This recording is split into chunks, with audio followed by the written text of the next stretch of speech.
এ বিষয়ে আরো জানাতে ঢাকা বিশ্ববিদ্যালয় থেকে যুক্ত হচ্ছেন সহকর্মী শাহাদাত অভ্র। অভ্র, প্রচারণা তো 11টা পর্যন্ত ছিল, এখন আসলে কি অবস্থা ক্যাম্পাসে? প্রার্থীরা কি বলছেন একটু জানাবেন।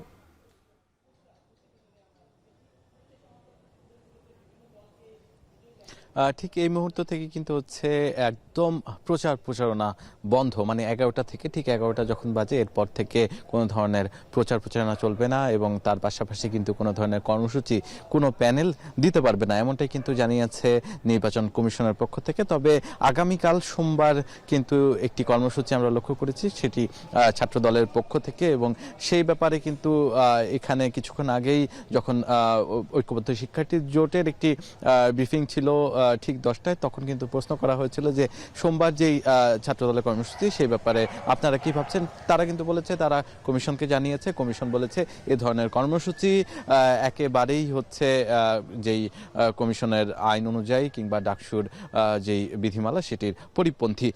যেহেতু এই যে এই ধরনের কর্মসূচি দিতে পারবে না বা করা যাবে না, সেহেতু কিন্তু হচ্ছে শিবিরের যেই সমর্থিত প্যানেল, সেই প্যানেলের ঐক্যবদ্ধ শিক্ষার্থী জোটের পক্ষ থেকে বলা হয়েছে এই ধরনের কোনো কিছু করলে হয়তোবা যেই নির্বাচন কমিশন হচ্ছে তার সেই জায়গা থেকে হচ্ছে ব্যবস্থা নেবেন।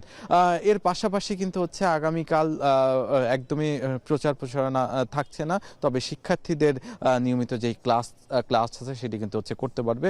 আর তার সাথে সাথে কিন্তু কমিশনের পক্ষ থেকে জানানো হয়েছে যে আগামীকালকে ঢাকা বিশ্ববিদ্যালয়ে যে মেট্রো রেলের স্টেশনটি আছে সেটি কিন্তু আগামীকালকে বন্ধ থাকবে। তার মানে হচ্ছে কেউ যদি হচ্ছে ঢাকা বিশ্ববিদ্যালয়ে আসতে চায় তাহলে কিন্তু বিকল্প যেই স্টেশন আছে শাহবাগ, সেখানে কিন্তু হচ্ছে নেমে পড়তে হবে। এছাড়াও কিন্তু বলা হচ্ছে যে ঢাকা বিশ্ববিদ্যালয়ের যে এত বড় একটি আয়োজন সেটির জন্য কিন্তু প্রস্তুতির আরো কিছুটা সময় পাচ্ছে নির্বাচন কমিশন, মানে 24 ঘন্টা। এর মধ্যে কিন্তু বুথগুলোর ব্যাপারে কিন্তু সিদ্ধান্ত এসেছে, সেখানে কিন্তু বাড়িয়ে 810টি বুথ করা হয়েছে। সেই বুথগুলো কিন্তু সিসিটিভি ক্যামেরা দ্বারা নিয়ন্ত্রিত থাকবে।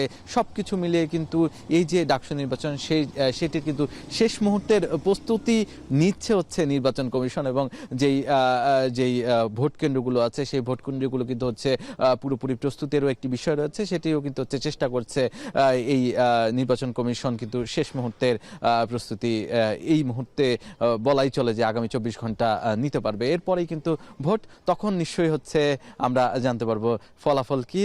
তবে এই মুহূর্তে ডাকসু নির্বাচনের এটুকুই সর্বশেষ মিম। আমাদের সঙ্গে সরাসরি ঢাকা বিশ্ববিদ্যালয় থেকে যুক্ত হয়েছিলেন সহকর্মী শাহাদাত অভ্র।